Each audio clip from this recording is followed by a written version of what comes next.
vamos a hablar un poquito de las complicaciones oftalmológicas de la diabetes, pero pues principalmente nos vamos a enfocar en la retinopatía diabética, ¿ok?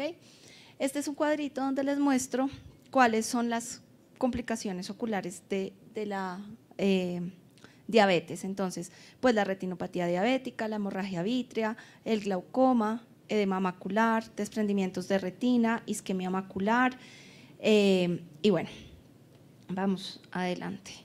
También hay otros tipos de complicaciones que ya las han visto hoy y bueno, entonces en general el 30% de los pacientes diabéticos tienen retinopatía diabética. El 13% la presentan después de los 5 años y el 75% después de los 20 años. Es más frecuente en los diabéticos tipo 1 que en los tipo 2, pero pues por el tema de que llevan mucho más tiempo expuestos a hiperglicemias. El 2% de los pacientes con diabetes mellitus van a terminar en ceguera de uno o de ambos ojos.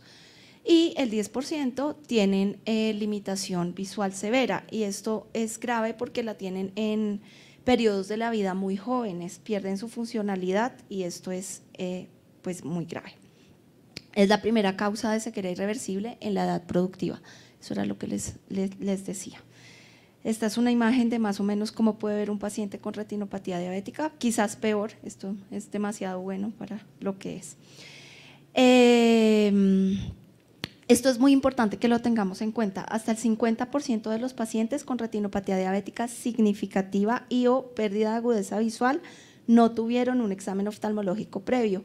Y ahí es donde entran a jugar pues los médicos de primer nivel o los que están en primer contacto con los pacientes diabéticos.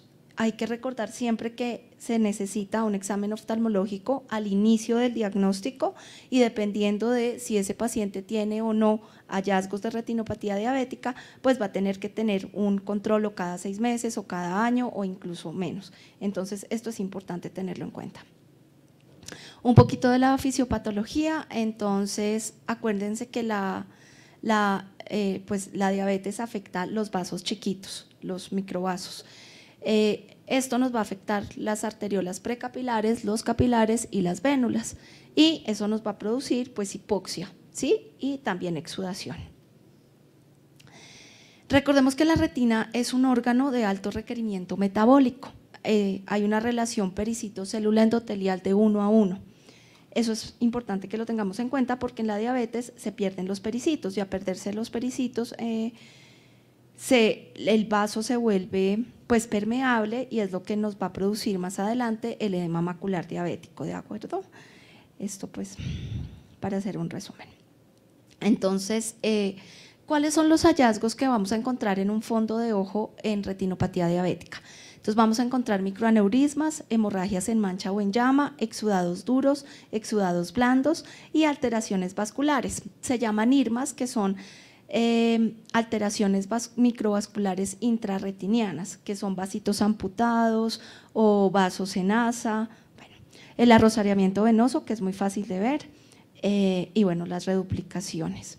También podemos ver neovasos, son más fácil de ver en la papila, en el disco óptico, o también los podemos ver en el iris. Cuando ya los vemos en el iris es porque ya la retinopatía diabética proliferativa está demasiado avanzada y pues es muy grave. La clasificación, entonces recordemos que se clasifican en 2 grandes grupos, retinopatía diabética no proliferativa y la retinopatía diabética proliferativa.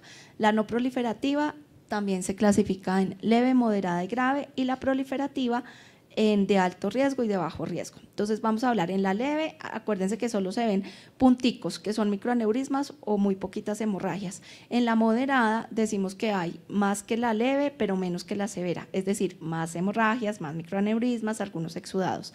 Y en la retinopatía diabética no proliferativa grave, pues vamos a encontrar muchas hemorragias, más de 20, los IRMAs, que eran las alteraciones microvasculares intrarretinianas que les conté, y un arrosariamiento venoso en 2 o más cuadrantes. ¿Okay? Las hemorragias y los microaneurismas van a estar en los 4 cuadrantes en esta, ¿de acuerdo? Entonces ahí está para que vean espérense a ver si yo sé utilizar esto. Ah, sí, sí lo sé utilizar. Entonces, leve, microaneurismas, por ahí, listo. Eso es una foto aneritra.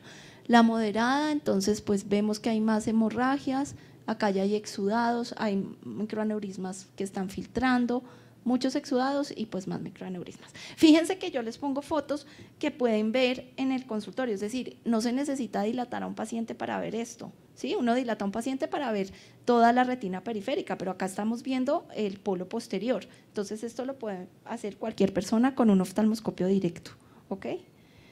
Y aquí está la severa, entonces déjenme mostrarles, es que como no alcanzo a ver. Acá se ven entonces los microaneurismas, exudados blandos, y por acá, es que no alcanzo a ver, acá se ven vasitos amputados, se ven las asas, las medias vueltas, bueno, todo eso. Esto ya es una retinopatía diabética no proliferativa severa, es decir, que ya casi va a llegar a proliferativa. Y la proliferativa, pues vamos a ver qué se caracteriza porque ya hay neovascularización y puede haber hemorragia vítrea o prerretiniana y se puede desprender la retina, ¿listo? El glaucoma neovascular o la tisis bulbi, que es un ojo que ya pues perdió toda la capacidad de ver y se vuelve como una uvita pasa. Entonces acá podemos ver neovasos, acá, aquí, miren, acá se ven neovasos, otra vez, esto lo podemos ver haciendo una oftalmoscopía directa común y corriente, bien juiciosos, acá se ven. Y pues esto sí ya es una cosa de otro mundo.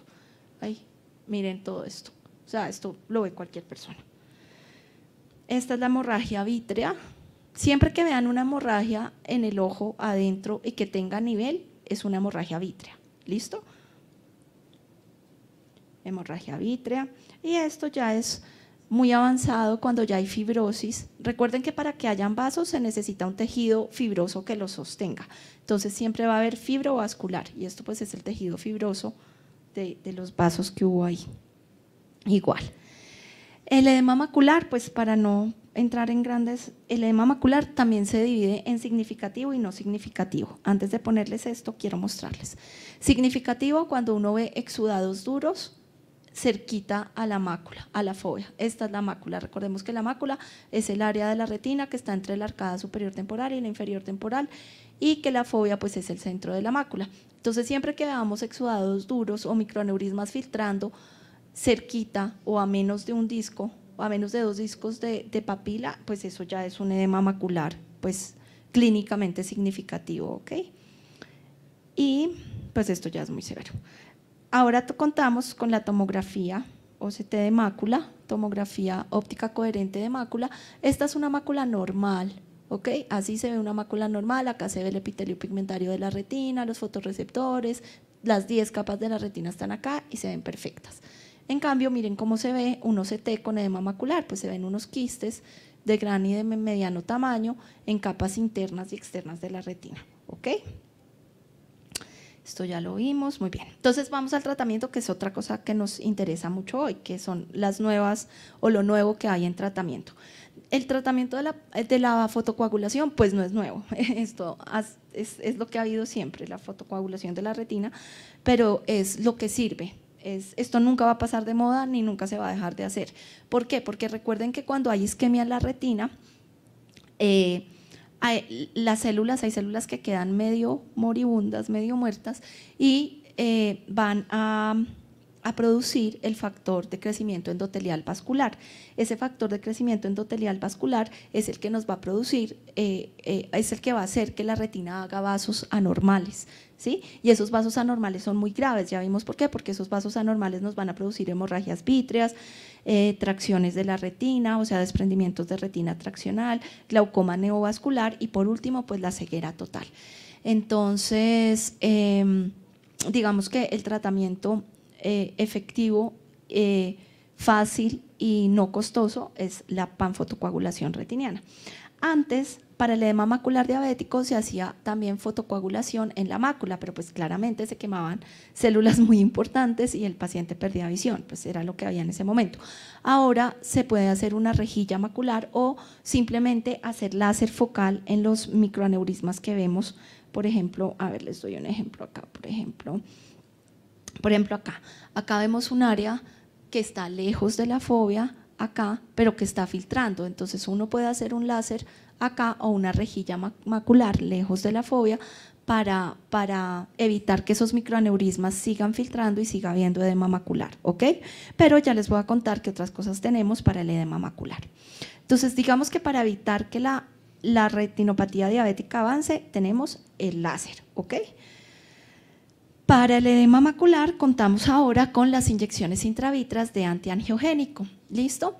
Entonces tenemos varios, el Avastin, que es el bevacizumab, recuerden que este es un medicamento que inicialmente se usó para cáncer de colon y bueno, ahora lo usamos también en retina, Lucentis, ranibizumab y Eylea aflibercept. Estas son las moléculas que actuamos, que actualmente utilizamos. El problema de esto, o no es un problema, es lo que tenemos ahora, pero ya les voy a contar que viene, es que esto se tiene que usar una dosis mensual por 3 meses y si el edema persiste, pues toca poner inyecciones mensuales a repetición.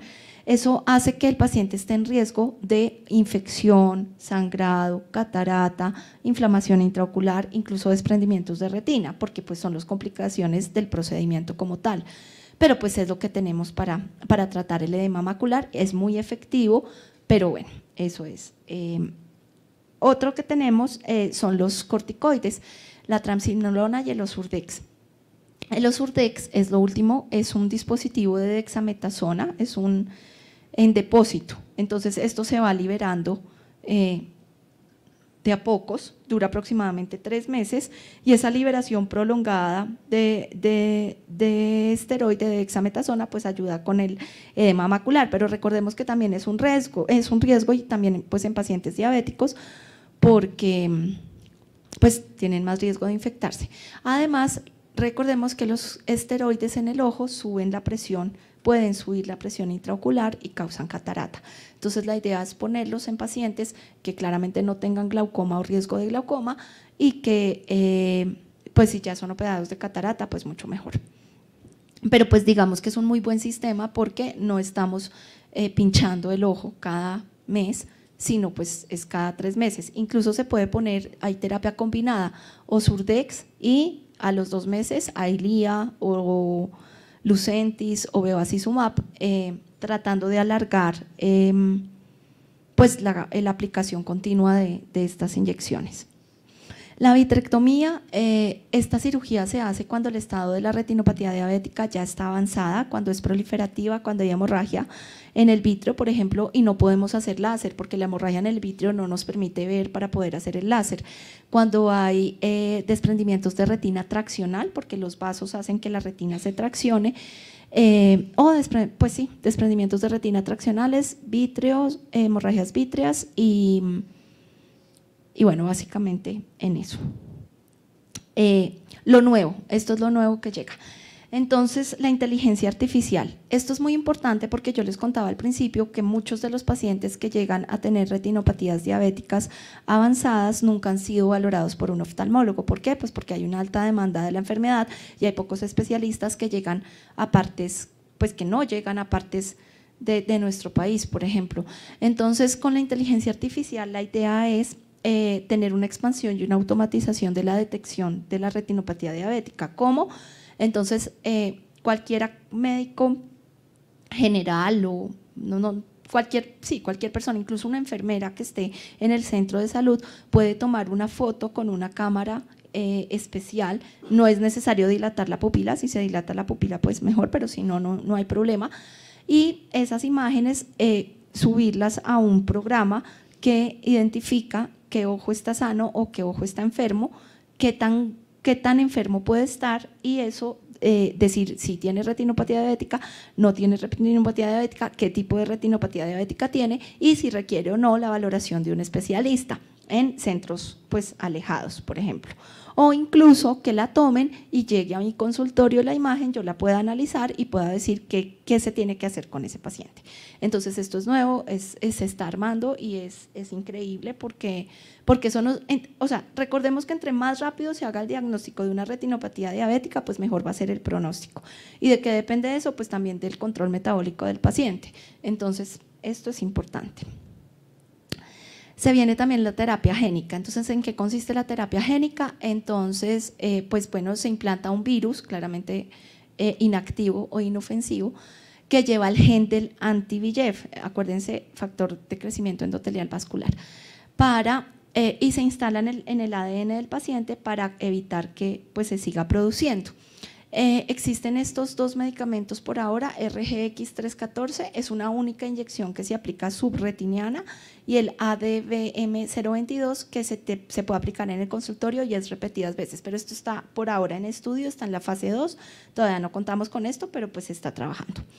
Y hay otro que es un sistema de liberación por puerto, entonces se pone un dispositivo, hagan de cuenta como es del tamaño de un arroz, hagan de cuenta así, y ahí se instala, se instila el anti-VEGF y ese se va liberando poco a poco, es como unos Urdex, pero que no queda volando en el vitrio, sino que queda como insertado en la pared del ojo para que lo libere y cada vez que se acaba, pues uno llena el dispositivo, pero no es que tenga que estar picando al paciente, ¿sí me hago entender? Ese está en la fase 3. Y bueno, eso era lo que les decía. La valoración de la retinopatía diabética, pues en serio es muy importante que apenas se diagnostique un paciente con diabetes, lo envíen al oftalmólogo y él decida cuándo debe volver al control, si hay que hacer exámenes o no, o si hay que iniciar tratamiento de una vez, porque de eso va a depender el pronóstico visual de ese paciente, ¿de acuerdo? Y bueno, ya estos eran unos ejercicios que les tenía, pero creo que en aras del tiempo pues vamos a dejar acá.